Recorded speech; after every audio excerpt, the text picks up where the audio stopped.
Hola chicos, muy buenos días. Llegamos por fin a la parte final de la unidad 1 de matemática para el primero de bachillerato de general unificado.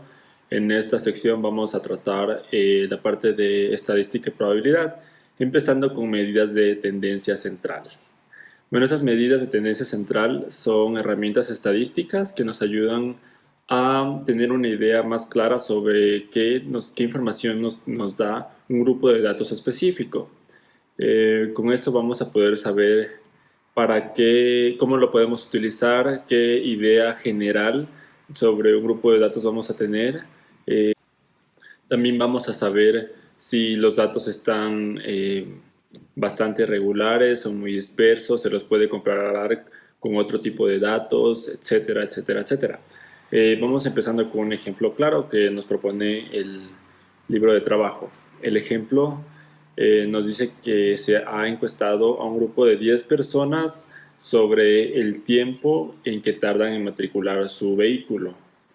Para este caso se organiza entonces todos los datos. Entonces poco a poco vamos a entender esta tabla y poder desarrollar las diferentes fórmulas que nos propone el libro para ir avanzando en esta materia.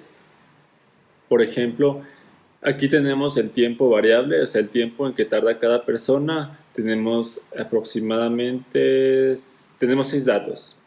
Tenemos 20 minutos, 25 minutos, 30 minutos, 35, 40 y 45. Pero sabemos que se han encuestado a 10 personas.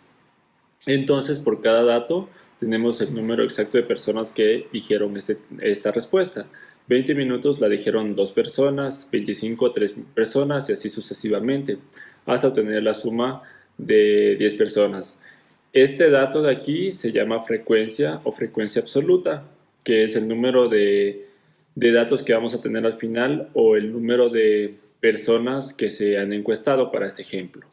Luego tenemos la frecuencia absoluta acumulada, que no es nada más que la suma acumulada de estas frecuencias. Por ejemplo, empezamos en 2, luego al 2 le sumamos el siguiente número que es 3 y obtenemos 5. A 5 le sumamos 1 y tenemos 6. A 6 le sumamos 2, tenemos 8. A 8 le sumamos 1, tenemos 9 y 9, 1. Entonces 10. Siempre vamos a obtener el número final como el número total de nuestros datos. Y finalmente tenemos el producto de la variable por la frecuencia. La variable, ya como dijimos, es el tiempo que dijo cada persona que tardaba en matricular su vehículo, y la frecuencia es el número de personas que contestaron de esta forma. Así tenemos 2 por 20, 40, 3 por 25, 75, 1 por 30, 30 y así sucesivamente. Entonces, una vez teniendo todas las frecuencias, los productos de la frecuencia por la variable, vamos a sumar y tenemos que en total eh, se suma 300 minutos en los que tardan estas personas en matricular su vehículo, pero nada más es la suma de todos los datos. Este dato nos va a servir para calcular luego ciertas medidas. Entonces empecemos con la media, que es la primera medida de tendencia central.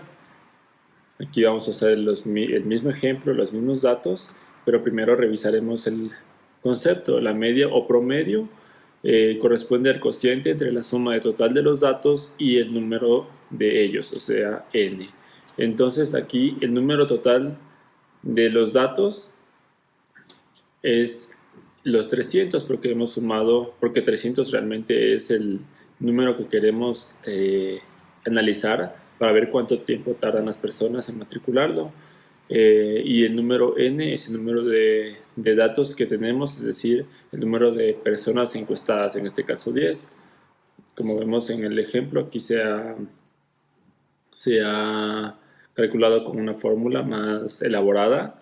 Este signo nada más significa suma de, luego tenemos x, que sería la variable o nuestro tiempo, por la frecuencia. Entonces sería primero multiplicar la frecuencia por la variable y se va sumando dato por dato. Es lo que ya hicimos hace rato.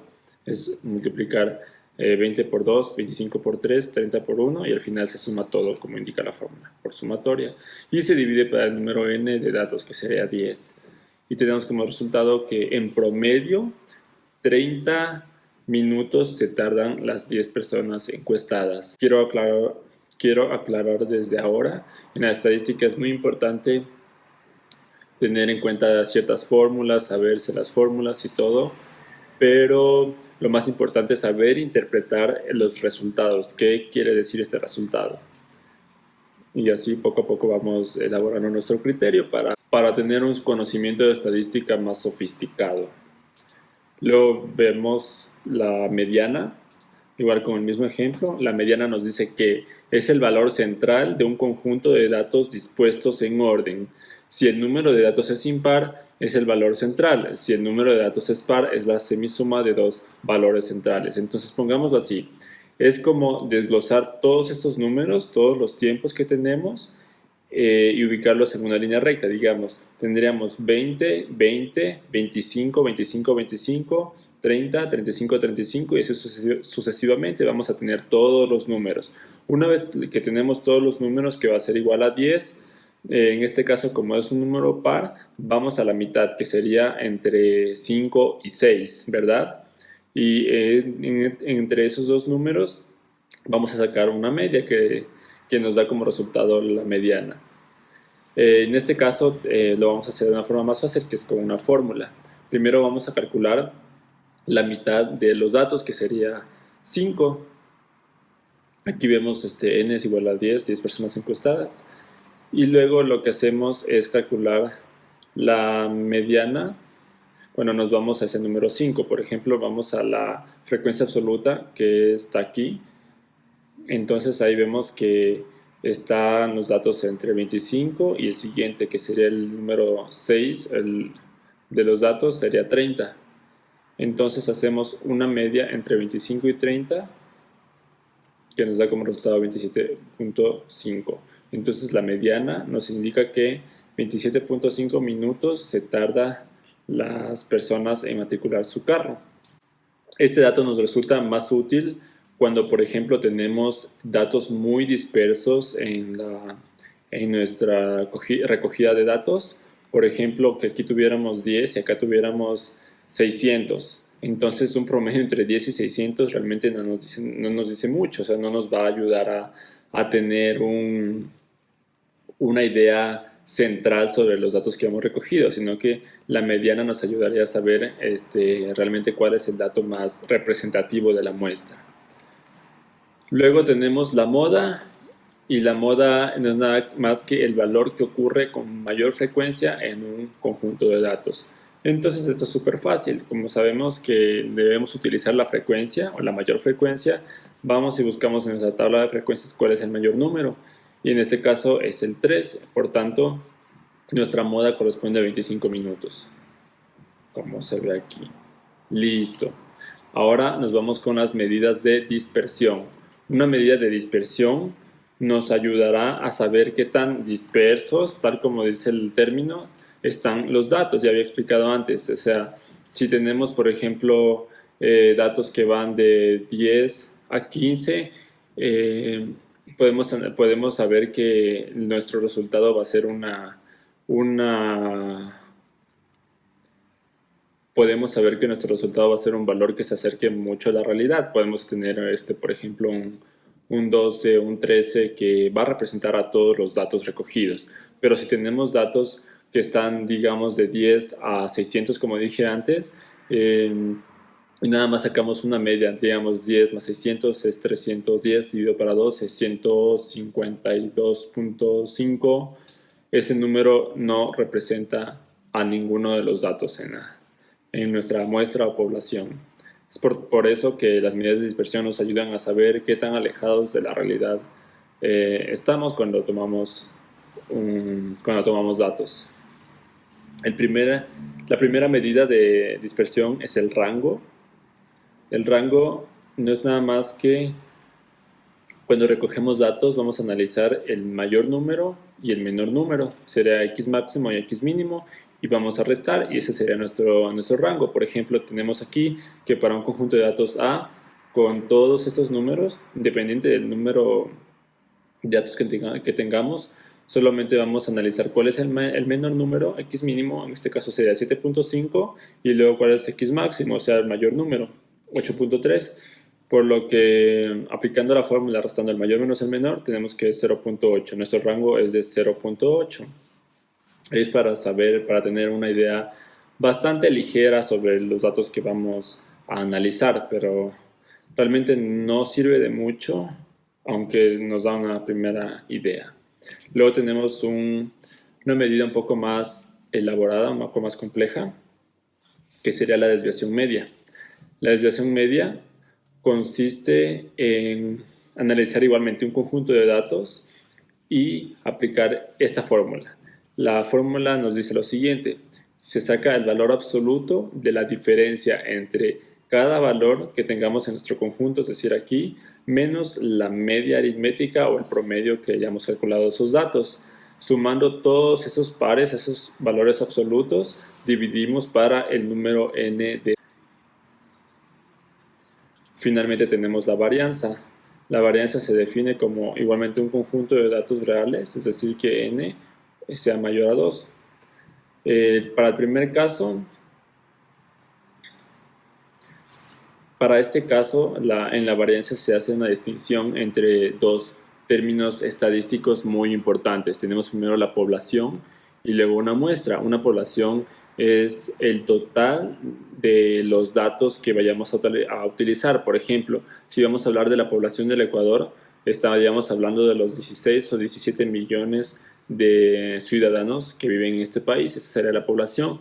Entonces tardaría muchísimo en analizar todos esos datos, y la fórmula es como sigue. La varianza es sigma al cuadrado igual a la suma de la diferencia de los cuadrados entre cada dato y la media de la población dividido por el número total de datos. En este caso la media se representa con mu, que es lo mismo que la representación que vimos anteriormente, x con la rayita encima, solamente que para población se representa así, con mu, una delta griega.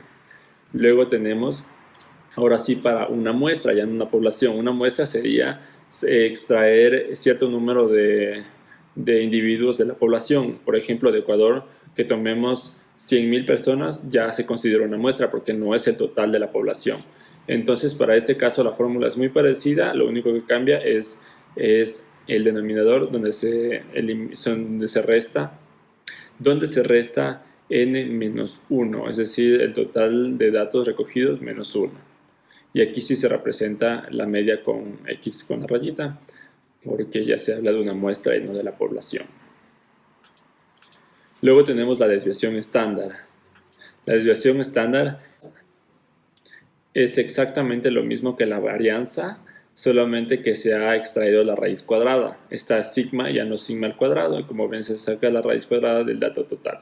Es decir, si ustedes ya calcularon la varianza, no es nada más que sacarle la raíz a ese dato y ya tienen su desviación estándar, que es otra forma de tener un tipo de medida de dispersión. Igual aquí se hace la distinción entre población usando mu y entre muestra usando la x con sombrerito. Listo. Aquí tenemos un ejemplo, considerando un conjunto de datos muy fácil de 1, 2, 3, 4, 5, 6, 7 datos. X datos, ustedes ven que los datos no están muy alejados, se puede trabajar y tener un resultado o una medida de dispersión bastante acercada a la realidad. Entonces, es lo que les decía, o sea, la estadística se trata de interpretar realmente los resultados que vamos a querer. Es indistinto si se saben ustedes de memoria o no se saben las fórmulas, eso no pasa nada. O sea, lo que tienen que considerar es saber qué están extrayendo, qué datos están extrayendo de cada problema. Entonces, en primer lugar, para ir desarrollando este ejercicio se calcula la medida más fácil, que sería la media aritmética o el promedio. Entonces, ¿qué se hace? Se suma cada uno de los elementos y se divide para el número total que tenemos, sería 7. 210 dividido para 7 igual a 30, este es nuestro promedio. Lo que sea que esté sucediendo aquí, 30 es el promedio de lo que sucede entre todos estos datos. Luego, calculamos la desviación media, como vimos en la fórmula, es la suma del valor absoluto Aquí se han equivocado el libro. Debe ser una barrita como esta. Es la diferencia del valor del promedio por cada valor, teniendo como número de datos empezando en 1 hasta n. Entonces aquí lo que se hace es restarle a cada valor, digamos este de aquí, nuestro promedio, digamos 15 menos 30 tenemos menos 15, como ven aquí. Luego 20 menos 30, menos 10, 25 menos 30, menos 5, 30 menos 30, 0, 35 menos 30, 5, 40 menos 30, 10 y 45 menos 30, 15. Listo. Entonces, ahora que tenemos los valores absolutos de cada uno, se los suma. Recuerden que valores absolutos, no importa si es negativo, al final todo es positivo. Una vez sumado, se divide para el número total de datos y nos da como resultado 8.57 como desviación media. Y el símbolo que se representa aquí es un aproximado, porque supongo que es porque no se calcularon todas las decimales. Con el conjunto de desviaciones calculamos la varianza. Es decir, ya que tenemos esta diferencia, solamente vamos a utilizar la misma para elevarla al cuadrado, sumar, como nos dice la fórmula, sumamos todos los datos, igualmente dividimos para 7 y nos da como resultado 700 sobre 7 igual a 100. Esta sería nuestra varianza. Y asimismo, si queremos calcular la desviación estándar, como dije, es nada más que la raíz cuadrada de la varianza. En este caso sería 10. Listo. Ahora vamos a ver coeficientes de variación. Coeficiente de variación es para saber, nos sirve para comparar diferentes grupos de datos y vamos a ver enseguida con un ejemplo. La fórmula de la variación consiste en calcular la desviación estándar, es decir, la raíz cuadrada de la varianza, sobre la media aritmética. En este caso es la x con sombrerito. Este coeficiente de variación se lo puede representar como porcentaje si tan solo multiplicamos por 100. Y finalmente, por ejemplo, en el ejercicio anterior, voy a retroceder un poco, ¿verdad?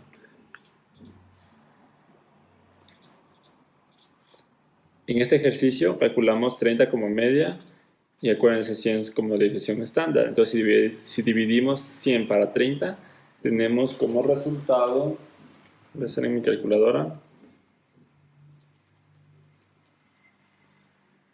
3.33 por 100. Tenemos un coeficiente de variación de 333%. Pero bueno, en este caso no nos sirve mucho el ejemplo porque no estamos comparando con nada.